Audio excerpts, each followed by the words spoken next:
Now I'd like to introduce today's speakers from right to left. Kara Scoggin, who you will be hearing from later today, is the Senior Communications Manager of Stanford Center for Professional Development, responsible for advancing student engagement inside and outside of Stanford. Today's featured presenters are Kenji Hakuta, Zwiers and Sara Rutherford-Quach.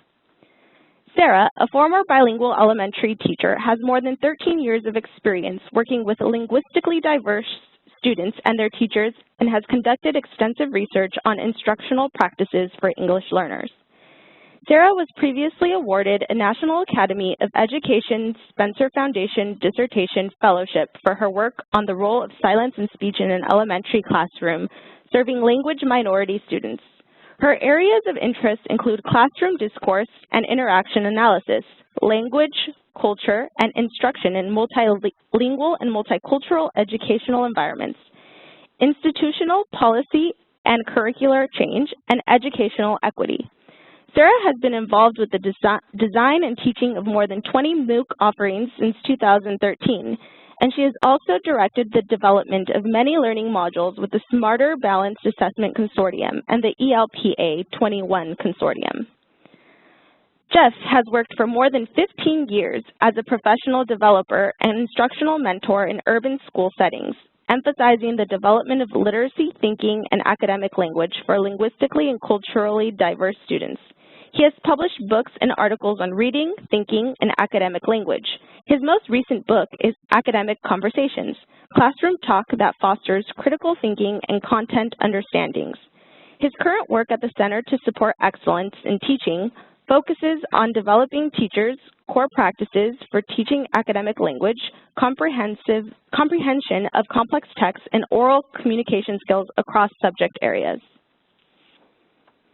And Kenji Hakuta is active in education policy. He has testified to Congress and courts on language policy, the education of language minority students, affirmative action in higher education, and improvement of quality in educational research. Kenji is an elected member of the National Academy of Education, a fellow of the American Educational Research Association, and a fellow of the American Association for the Advancement of Science, recognized for his accomplishments in linguistics and language sciences. He has served on the board of various organizations, including the Educational Testing Service, the Spencer Foundation, and the New Teacher Center. Now I'd like to turn the floor over to Kenji.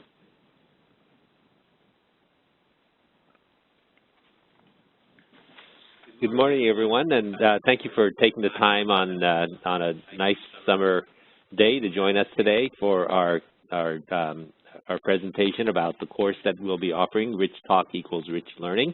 And I'm pleased to be opening up this presentation with my colleagues, Jeff Zwiers and Sara Rutherford-Quach. To begin, I'd like to view a video of a classroom, an ELD, or an English Language Development, or in parts of the country it's called English as a Second Language or English as a New Language class of fourth grade students who are having a conversation, having just read The True Story of the Three Little Pigs. And after reading, students are discussing as a prompt whether the wolf was guilty or not. And so I'm going to play this video. The big fat wolf is not guilty because he was baking a cake for his grandma and he had a really bad cold and he blown the house down by accident because he had a cold. So what you're saying is that the big fat wolf isn't guilty because he was trying to make a cake for his grandma and he had a really bad cold and he needed sugar to go get it. And he accidentally sneezed down the houses because he had a cold. Yes. That was what I was saying. The big bad wolf is guilty because what if he sneezed on purpose? And what if the pigs weren't dead when he seized down the house? And he made up his own story and he made it all planned. So what you're saying is that the big bad wolf is guilty because he might have sneezed on purpose and blown the house down on purpose, and the pages are on purpose. Can you What I mean is he's doing it on purpose because I think he made his own story. He planned his own story to make all the Big Bad Wolf thingy alive. So you're saying is that he made up the whole story, so he doesn't want to go to jail. So now, just having watched that video, let's just talk about why the role of rich talk and rich learning in this conversation that we just observed, and ask really questions about the fundamental role of language in classroom and as students learn. One is that students are wired to interact, that they are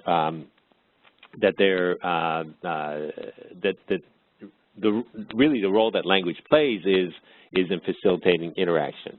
But what you really saw in the video was two students who were really interacting about the prompt of whether the big bad wolf was guilty or not, why or why not, sharing ideas and so forth. And it's something that you hope to see in a lot of classrooms, and that's why we showed it. And this is really the purpose of the course, is to try to promote instructional strategies for supporting students being able to engage and interact in this way. And one of the things we hope to show you in the video, and those of you who saw it probably witnessed this, might think back to the video and saying, okay, and you know, this is really what language is about for kids. It's not about repeating vocabulary words. It's not about struggling to find the correct tense on a verb. It really is about interacting and engaging with others. Another question you might ask of this video, if you had to think about this, was, you know, were there opportunities for students to think on their feet? Conversation is not about scripted going back and forth, reading sentences, but it really is about spontaneous listening to others, thinking about what the others said, and trying to formulate your own ideas relative to what the other person said. And it is a live animal, so to speak. It's also an opportunity to try out ideas you know, a conversation is wonderful because not everything is transcribed, and you're not held accountable for it except during the immediate moment. So it's a great time to try out ideas. What do you think about this? Or this is what I'm thinking, and so forth. So that spontaneity in trying out ideas is another important component of conversations. Another is around clarifying ideas. And sometimes others will help you because they'll say, I'm not quite sure what you said there, or is this what you mean? And that allows you to sharpen your own thinking just by sort of putting the words out there.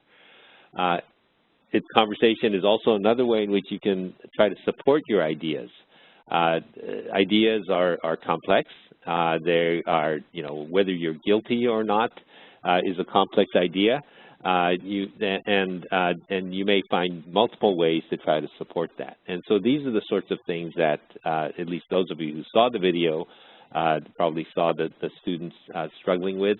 A lot of this is around language being, you know, it's a biological thing. It's something that's alive. It's spontaneous. It's creative. And these are the kinds of elements of conversation. And I'm going to ask Sarah and Jeff if you might want to comment on some of what you might have seen in the video. This is Jeff. I'd like to zoom in on clarifying ideas. What you will see, or what you might have seen in the video, is a lot of paraphrasing. And paraphrasing, even though it seems like it's just repeating things, it's a powerful way for kids to both get feedback on how clear their ideas are, but it's also a way to build language. As I clarify your idea, or as I paraphrase your idea, I'm practicing with the language. So it's an authentic way to practice language when you're in a conversation with others. Sarah, you want to add anything to that? we're having a conversation here, by the way. And so, and it really is about how we develop content, foster thinking, and develop language.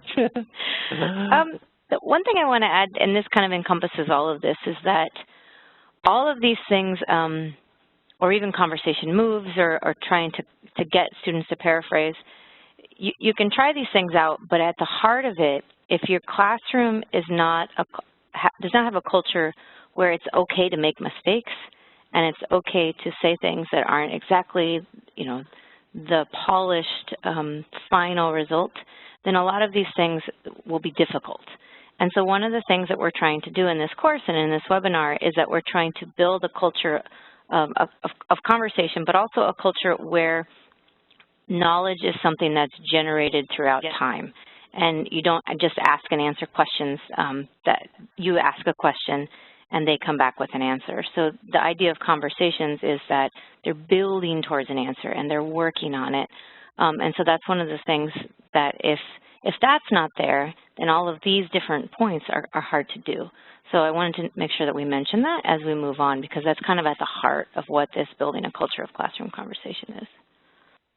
Great, thank you. And this really, the idea of conversation as being the way in which content, thinking, and language come together. Think of them as sort of a macrame or a blending together of these is really what we're hoping to promote in this course. And the context for this work, and Sarah and Jeff and I and others on our team have been working for the last 3 years now, offering free online courses, MOOCs, experimenting around with this idea. And part of what motivated us to do this work was because of the shifts in standards that were going on around the country. Some of them are called the Common Core in English language arts and math. Many states call them college and career ready standards. But all of them are really related standards in that they're really trying to promote deeper, more rigorous uses of language in the course of learning English language arts skills as well as mathematical skills, and in states that have adopted the next generation science standards or similar variations on science. A lot of them require collaborative language. They require argumentation. They require engagement and explanation of one's reasoning around complex texts and so forth. And so that's what we're trying to gain. And a lot of the shifts really require a move from thinking about the language being used as an individual accumulating of the right answers, paying for points, or playing school, and rather the actual engagement with language in the course of collaborative conversations that are happening. And so what we want to see is less of this kind of formulaic, repetitive kinds of uses of language, and more around collaborating, understanding, building, using, and communicating whole ideas. That these new requirements for how we should really think about engaging students in rigorous content that's supported by the shifts in the standards towards college career-ready standards really requires this kind of more organic, more rich, collaborative, dyadic, or group conversational uses of language. So I'm going to now shift this over to Jeff, who is going to elaborate further on what we'll be doing in this course. Jeff here, and I want to start off with looking at, there are a lot of, I would say, fake or inauthentic conversations out there. And here's a nice quotation by a philosopher, I believe. The more genuine conversation is, the less its conduct lies within the will of either partner. A conversation has a spirit of its own, and the language in which it's conducted bears its own truth within it. That is, it allows something to emerge which henceforth exists. So in a conversation, two people bring their ideas, but they're not just memorized and they're not just one person sharing their idea with the other. They build something. And so that's what we're trying to get at in the classroom, is how can students work with each other to construct ideas in conversation.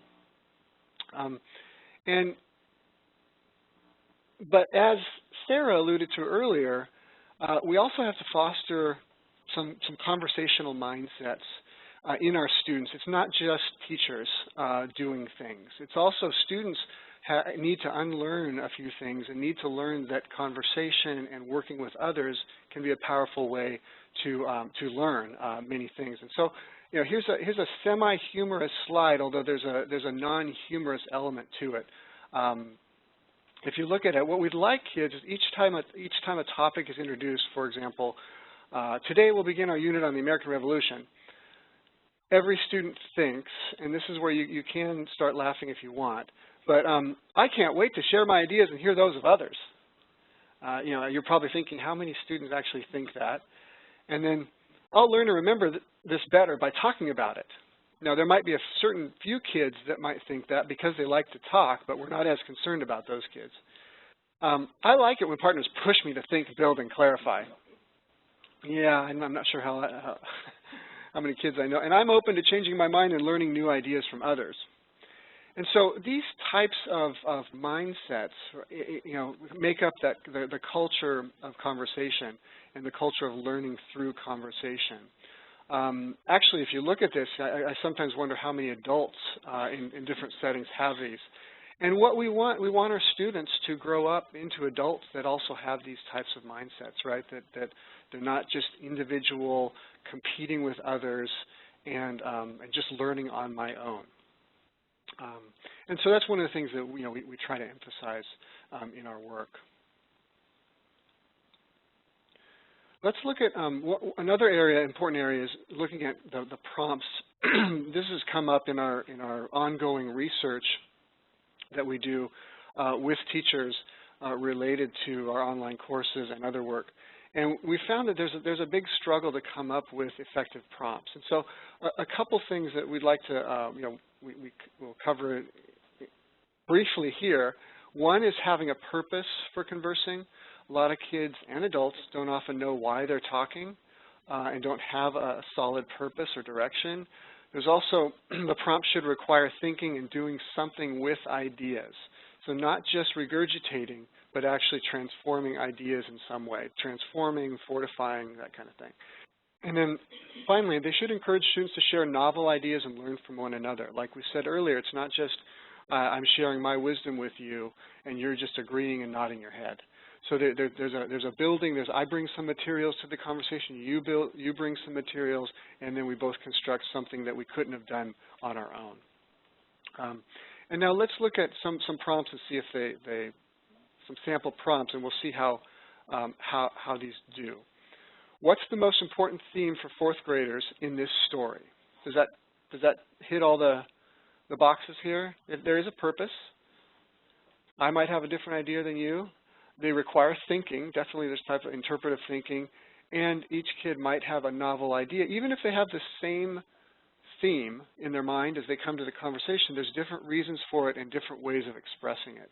Often there's going to be different evidence for it. How about what conclusions can we make about animal adaptations based on this evidence? So it's kind of a science prompt. Does it have a purpose? Yes. Does it require thinking? Yes.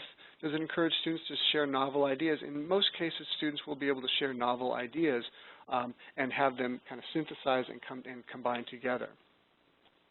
How about collaborate to create a real-world word problem that requires both adding and subtracting of fractions? So this also, there's a purpose. They're constructing something. It requires thinking because they have to apply some of the thinking that they've been doing in other probably similar problems, and it encourages them to share some novel ideas about what kind of problem we're going to create together. And then finally, another example would be was Christopher Columbus a hero or not? And this is a common topic in a lot of schools. And what I'd like to do is, does this have a purpose? Yes. Does it require thinking? And does it encourage students to share novel ideas? And what I'd like to do is look at these. Well, let's see if the prompt actually works with this little snippet of a conversation. Okay, so it's the same prompt. I don't think Columbus was a hero.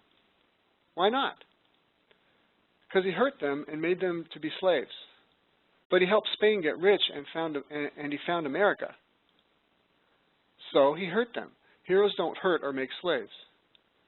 Maybe, but he was brave to keep sailing. He had maps, and he met a Portuguese guy. That guy should be famous, not Columbus. Okay? So did the prompt work? And that's one of the questions that we want to continue to ask as we work with conversations, because conversations are extremely messy, especially paired conversations. You have 15 to whatever conversations going on simultaneously. It's messy business. It's loud, and you can only listen to a few at a time when you're in the classroom. So we have to really get our prompts right, and that's one of the things that we try to work on, is how can we come up with prompts. Of course, there's a lot that leads into that prompt as well. There's a lot of things that kids need to learn, like about the Portuguese guy. But we want kids to learn things and then be able to share them in these conversations, because it's almost like a foundry where they're adding things and they're coming up with new things. They're adding their own ideas, and then they're coming up with new things in this foundry of conversation. And I think I'm going to pass it on now. We're going to dig in even more deeply to look at the formative assessment of conversation. I'm going to pass it on to Sarah now. Okay, so this is a great segue, because we talked a little bit about prompts and how forming a thoughtful prompt that engenders conversation is really important, and not necessarily a prompt that just asks for a single answer or a series of answers. But that is important, but only when paired with a formative assessment of conversations. And what we mean by that is basically listening to current student conversations, where your students are right now, or if it's the summer, where other students are right now, and then thinking about where you'd like them to be. So a lot of you, and when I was a teacher, I did turn-in talks, right? So I taught kindergarten and first grade, and I would have the kids turn to each other and talk all the time, probably 2 or 3, 4 times on the carpet while we were there. But I didn't necessarily know what they were all saying, and I couldn't, because, there was one of me and 20 different kids, so there's 10 different conversations going on, or so I hope there's 10 different conversations going on. So one thing that we really advocate for is actually focusing in on 1 or 2 conversations, recording those conversations, and listening to the recording and transcribing it so that you can really tell what kids are saying. So one thing we've learned from that is a lot of times when we think kids are saying a certain thing, we think students are conversing in a certain way, even when we're hearing them, when we record the conversations and we listen back to it, that's not actually what happened. And so actually listening and paying very close attention to where students are currently in their conversations is really important, so that you can get them to where you would like them to be. And we've created a tool, if I can get this, called the Conversation Analysis Tool, that will help you formatively assess conversations. And this, as you see here on this slide, there's dimension 0, dimension 1, and dimension 2. So I'm going to talk about dimension 1 and dimension 2 first, because these are the first 2 dimensions that we created. So there's only two main dimensions here, and we've kept it simple on purpose because we want you to be very focused on these things, and we found them to be the most important in building up a conversation. So dimension 1, turns build on previous turns to build up an idea. And by a turn, we mean when one person is talking. So if Jeff and I were having a conversation right now, I would say, hey, Jeff, how are you doing? And that would be one turn. And Jeff may answer me, and then that would be a second turn. That was his turn. So dimension 1, we say, Jeff and I's turns, we build on each other so that we build up an idea over time. So say our question was the prompt that we had before, was Columbus a hero? And so I may say, I don't think Columbus is a hero, and Jeff may ask me, why do you not think that? But it's not unless it's over time to build up an idea about whether Columbus is or is not a hero.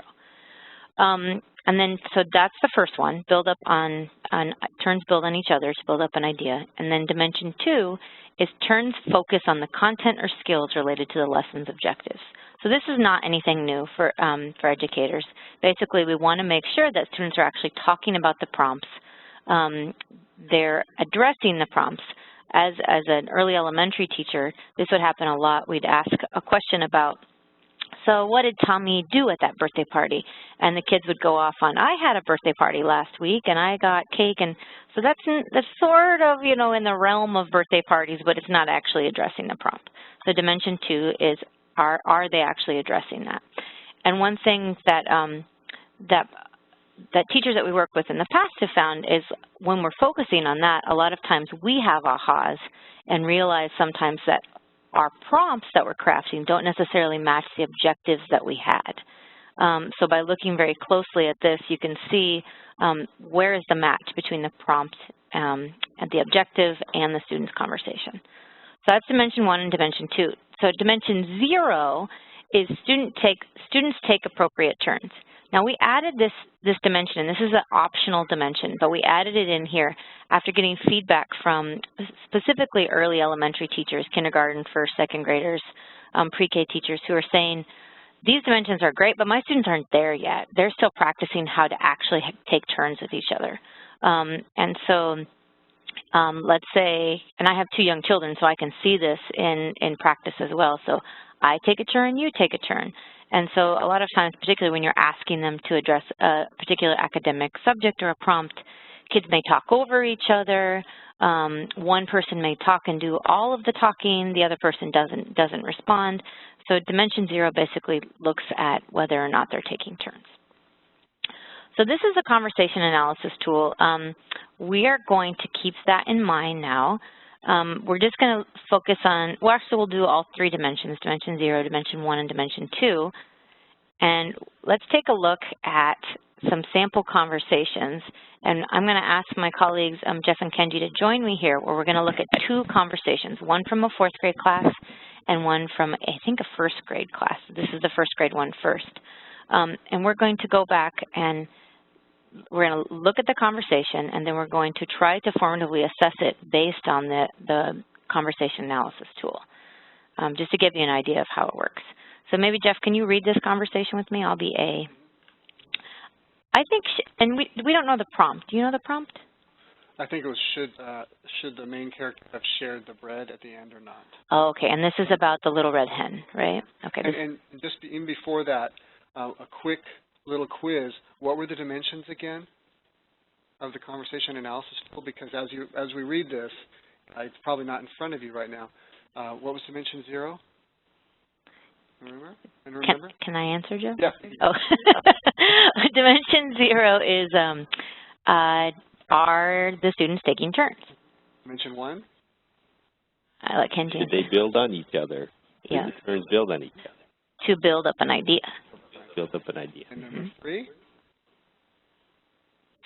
Did the turns address the lesson's objectives? And it's not written in there, the prompt, but basically the objectives of the content. Focus on the content. Okay, good. Just a quick reminder. Okay. A on B. Okay, and this is a little red hen. We passed. Okay.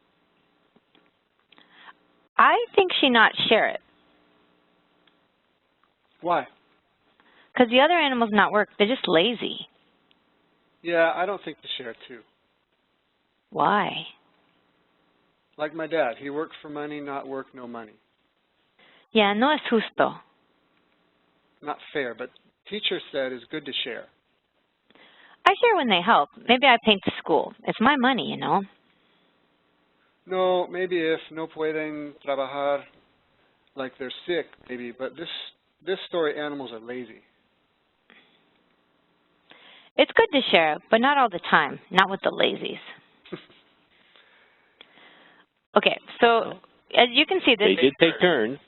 They did. So, and we didn't show you basically, there's different categories. So if there's no evidence of taking turns, then you might say there's no evidence. If there's strong evidence, then you'd say there's strong evidence. A couple things that we want to stress before we actually look at dimensions 1 and 2 is the conversation analysis tool is not a grading tool. It's not a summative tool. It's basically for formative assessment. It's to help you see where your students are so you can get there. But it's not for students to get a grade. It's for you and for them to figure out how you can help them move forward. The second thing is the conversation analysis tool is for 2 people. It's not for 1 person. So I'm not going to go to student A and say, student A did a great job of taking turns, did a great. It's them together as a unit. And that's because conversations can't happen with 1 person. And we also want to try to really, really advocate for not using this as a grading tool. And it's harder to use it as a grading tool if you're using 2 people rather than 1. Okay, that's my spiel. So you think, Kenji, that they were taking turns? Well, they did take turns. Yep. Okay, what about dimension 1? Dimension 1 is turns build on each other in order to build up an idea.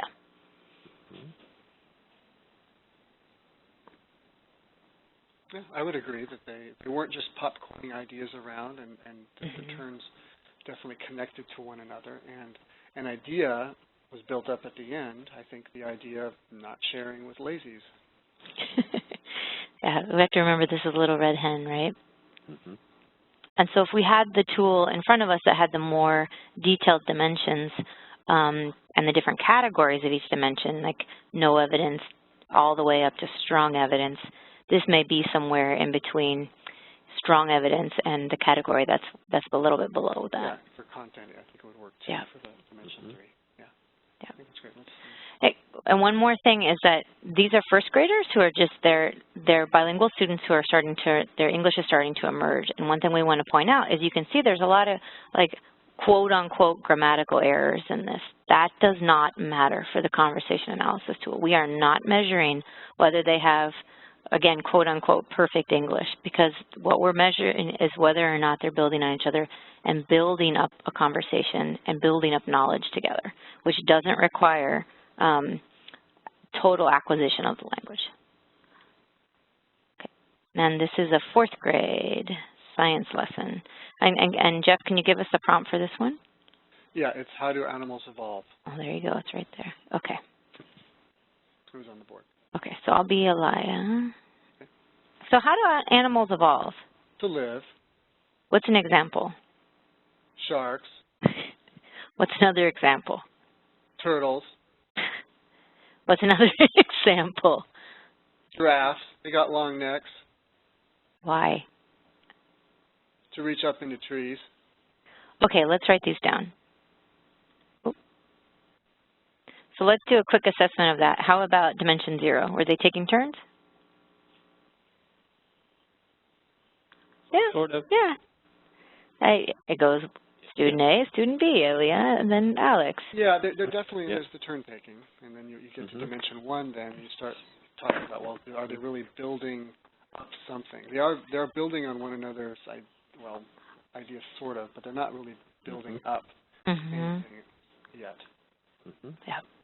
Yeah, I mean, they're not randomly saying things, right? But they're not building an up idea together. They're more making a list. There's a little potential at the end with that they got long necks to reach up into trees, right? So they're kind of getting there. But and this is an important point. Sometimes it does take a while in a conversation for kids to actually get to kids and adults to actually get to, oh yeah, we are building something. There are some ideas we can talk about, right? So there's a little warm up. Yep. And this conversation a little bit models what the teachers might be asking a whole class. A series of questions and then answers sort of rotating around students. And yet we do want students to become more like teachers in some respects. If you look at Alex's to live, that wouldn't be enough for a teacher. If a teacher was listening to that answer, a teacher would say, okay, well, can you explain what that means?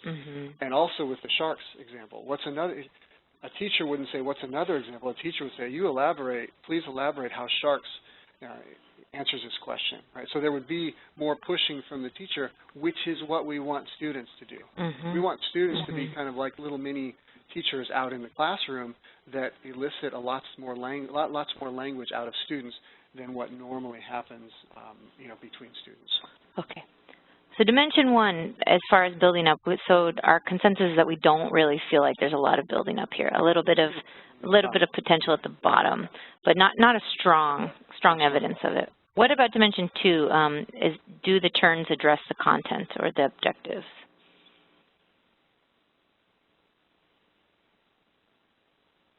So the prompt again was, so how do animals evolve?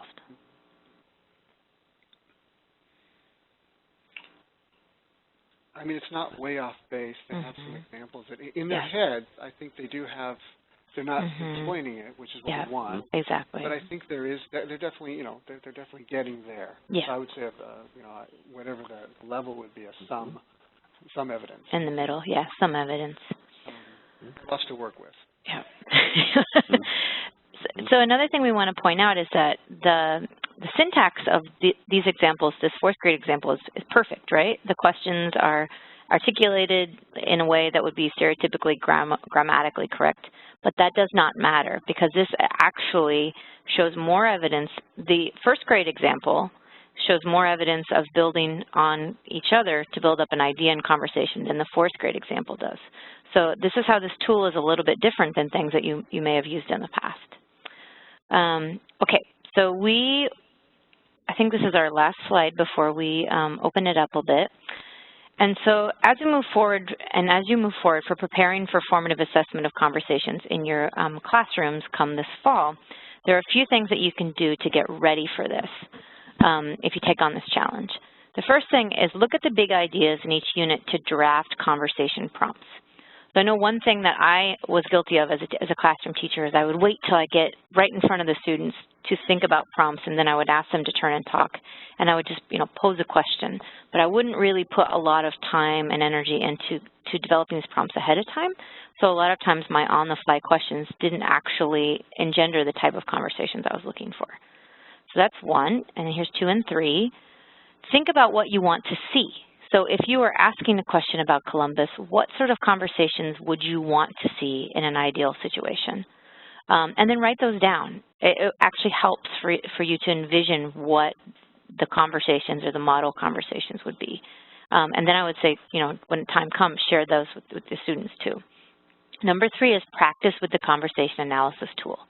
So that's the tool that we just demonstrated with. It's called the conversation analysis tool. It has 2 required dimensions and 1 optional dimension. And you won't be able to practice with your own students because you're not in school right now unless you're in year-round. But we have samples conversations that you can practice with until then. And then 4, write model conversations that show features. This is kind of an extension of number 2, right? Thinking about what you want to see and then you actually write it down. And number 5, start assessing the first month of school and have students self and peer assess. And so again, this is start formatively assessing, or start the process of formatively assessing conversations during the first months of school and involve students in that process. So look at model conversations together, record their own conversations, have the students listen to their own conversations, and then they can have an idea of what you're looking for and so they can move closer to that. Okay. And then I'm going to open it up to final thoughts from Jeff and Kenji before we address any questions that are lingering.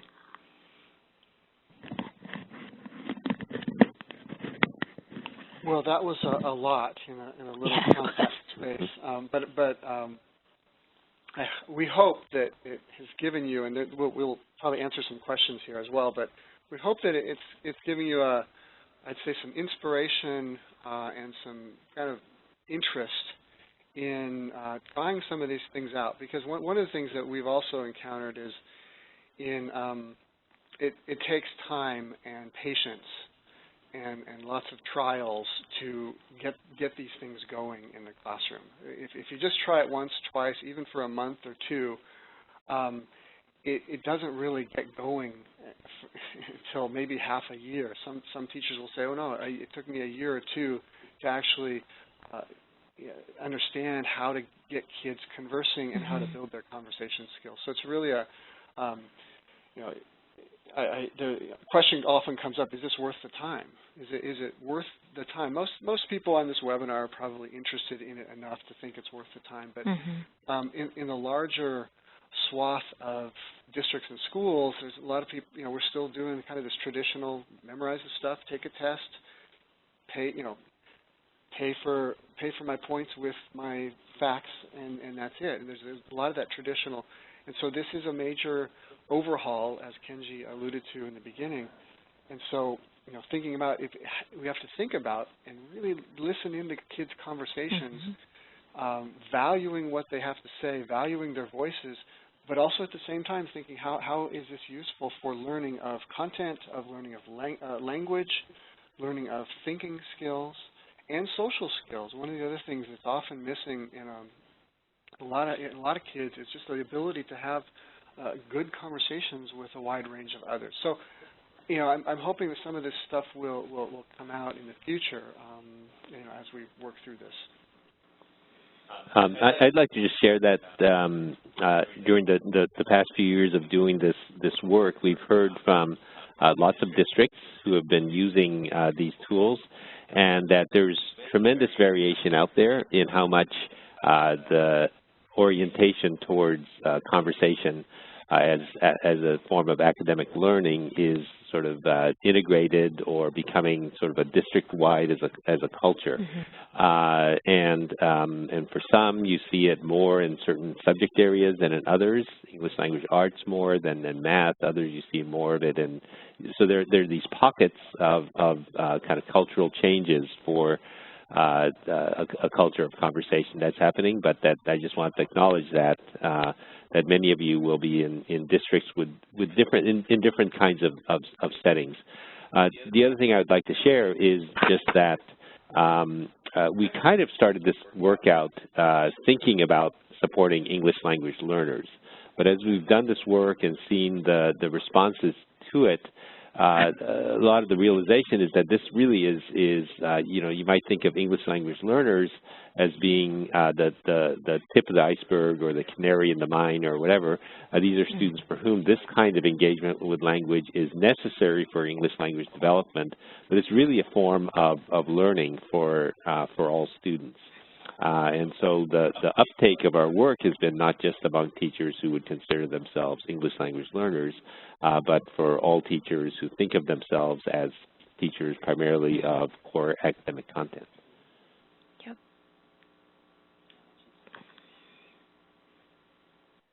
Okay. Well, thank you, Kenji, Jeff, and Sarah. This is Kara Scoggin now with the Stanford Center for Professional Development. And while we take a moment to prepare for the Q&A portion of today's webinar, we'd like to take a brief moment to tell you about the center. The Stanford Center for Professional Development makes it possible for today's best and brightest professionals to enroll in Stanford University courses and programs while they maintain their careers. This, of course, helps you to continue your education while advancing your career, organization, or in this case, your classroom. Most curriculum is delivered entirely online, and opportunities to take class at Stanford or at your work site are also available through the center. Basically, it's your access point to the teaching and research of Stanford. Starting this August, a 3-week online course taught by our presenters today, Kenji, Sarah, and Jeff, will be made available. We're very excited about this. Effective Conversation in the Classroom is specifically designed to help you prepare for the new school year, a vital time for fostering a culture of productive and respectful communication. Enrollment for this course is open now and can be found at scpd.stanford.edu. You might also be interested in another course we have, How to Learn Math for Teachers. This course is also available entirely online and covers teaching strategies for increasing students' math motivation and achievement. Enrollment, again, can be found at scpd.stanford.edu. Now let's get started with our Q&A portion. We have some wonderful questions from our participants online. The first one being, how do students react when they know they're being recorded? I was going to say it takes a little bit of time, I think, for students to feel fully comfortable when they're recorded.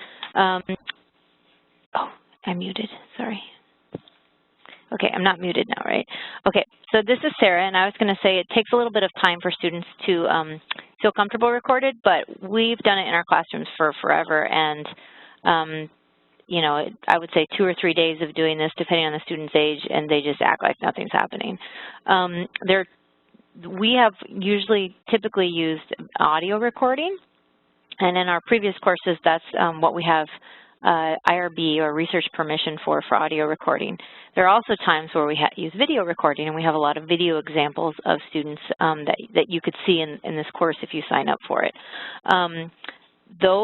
Video is a little bit more tricky as far as students' reaction because they can visually see it more, but they still get used to it over time. If you start doing it when they're younger, I think it makes a big difference. And then it's not up here, but I saw one that was kind of related to it about is there any sort of app or have students use their phones to record and they send it to you? Different educators have done different things.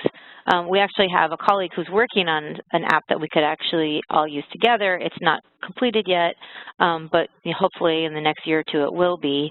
But what most people have done now is the teacher has either recorded using her phone. You know, if you have a smartphone, it's very easy to do that. Just place the recording down on the table in between the students. I haven't heard of the students recording it and sending it to you, but I don't think there's any reason why they couldn't if they're older, obviously. I'm kind of old school, and I actually have a digital recorder that I use a lot of the time. I know some people have used iPads. Or their actual computer. The bigger you get, the bulkier it is, obviously. But the most important thing, no matter what you use, is that you actually can hear both of them. And so if you have 20 conversations going on in the room and you put the recorder on your desk, you're not really going to hear any of those conversations very well. So you want to put it as close to the students as you can get. Anyone else want to add anything? Yeah, and there are more often than not, the students are more engaged in conversing because there's a little bit more accountability to it. They're not freaked out. They're not freaked out as much as the video. And so we've had, kids with their phones and actually call in and send their files up to the teacher, name them. And so there's different ways to do that, but I would say overall it's a good thing to get kids used to that and recording it. Even if you don't listen, which you can't, listen to all of them, it is a way, you might listen to them. And that's more so than if you're not recorded at all and 2 kids are in the corner talking about the Friday night party. Yeah. So I would just say that as a quick answer. I would just add one more thing around this recording of student conversations. Is that working? Around the recording of student conversation, which is that I know that many teachers around peer observation of each other's teaching feel a little uncomfortable sometimes sharing sort of observations of teacher practice, and that looking at each other's students' language practice really lowers the threshold for collaboration, that people feel much more comfortable having their students being, it's their students' behavior that's looked at, even though it really is the teacher and what the teacher does around good prompts and so forth that really supports good conversation, but that this is a really good tool to embed within a teacher collaboration community in school. Well, that kind of leads us into this next question. It sounds like that's a great piece of advice you're giving teachers, but one of our participants is curious, what advice would you give for high school teachers who are trying to increase and or improve the quantity and quality of whole class conversation? Whole class. One thing that I would emphasize and have emphasized is building some of the skills, the conversation skills that you want to see in paired conversations, just having, build that into the whole class conversations and having students take on some of the, like I said before, a little more of that teacher-like role. So instead of, when someone answers a question, always the teacher saying, well, can you support that from the text, pushing that out on the students and saying, okay, what do we say next? So really bringing the whole class kind of habits of conversation out onto them, because what they've been used to, especially before high school, and there's a lot of years of school, they've been used to the teacher directing all things conversation. And so changing that around and saying, you know what, you guys are going to do more of the direction of the conversation, and there's a few skills that you can work on, even as a whole class. For example, can you support that idea from the text? Can you clarify that? What do you mean by this? Even those things that teachers usually do are conversation skills that students can build in a whole class setting. And then in addition to that, another important aspect is having a kind of clear prompt and direction for the classroom conversation, which often doesn't. Sometimes it's just, okay, I have discussion down on my lesson plan and that's it.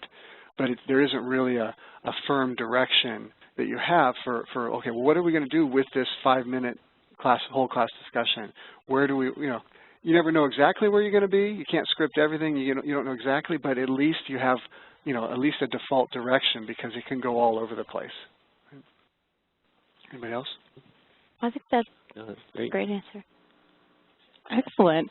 Well, our next question is, are there differences of what to listen for in terms of analysis of conversations when in different disciplines, i.e. math, English, science, art, etc.?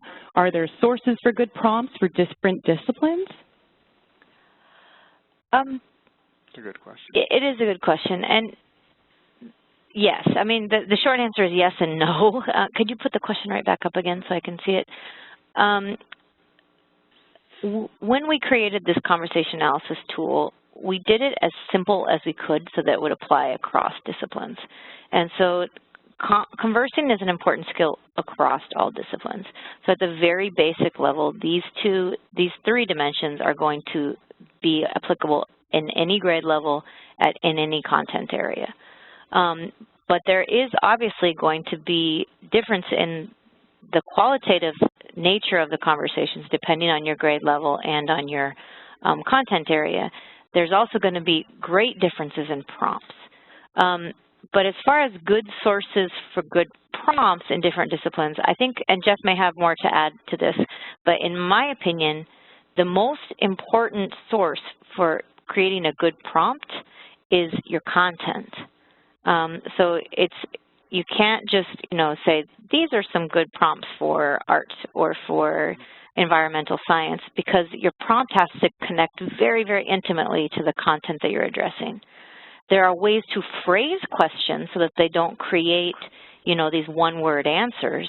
But if your prompt doesn't connect intimately to the content you're addressing, then it's not worth much anyway. Do you guys want to add anything to it? I mean, one good example is that math conversations are different from English conversations. Yeah. And how are they different? For example, one way of engaging in, maybe you'd call it supporting ideas in math, is not by referring to some example from a text, but rather using mathematical reasoning based on mathematical principles. So you're actually not looking for, oh, well, the teacher said this, or I found this in this book. You're actually looking for a mathematical explanation based on mathematical principles. That's just one example that might be different, whereas in English you're looking for evidence from, let's say, the story. Or in history, you might be looking at evidence from a primary source document. And as Sarah said, sources for good prompts, yeah, you can look. I mean, I definitely encourage people to look for good prompts and look for. In some cases, there will be good prompts in curriculum materials. One in the area of essential questions for a unit, that's often a decent place to start, and that's kind of what Sarah was saying too. Is there's often this big question. Well, that's something that we want kids to be able to talk about, and so that would be another place to at least find, what is the essential idea, turn that into a question, and that's probably going to be, a fairly decent prompt overall. And this question of good prompts, I mean, we're doing research on it right now because it's a hard question. And so sometimes you'll think a prompt is great, and we'll think a prompt is great, and then it flops. And so it's a little bit of trial and error to see whether or not a certain type of question will lead to the conversations. Okay. Thank you very much, Jeff, Sara, and Kenji for your time today, and everyone who joined us on the line. Again, this webinar is presented on behalf of their new course, Effective Conversation in the Classroom, available through the Stanford Center for Professional Development. Class starts August 2nd. It's available entirely online. We hope you'll join us, and thanks again. Have a great rest of your day.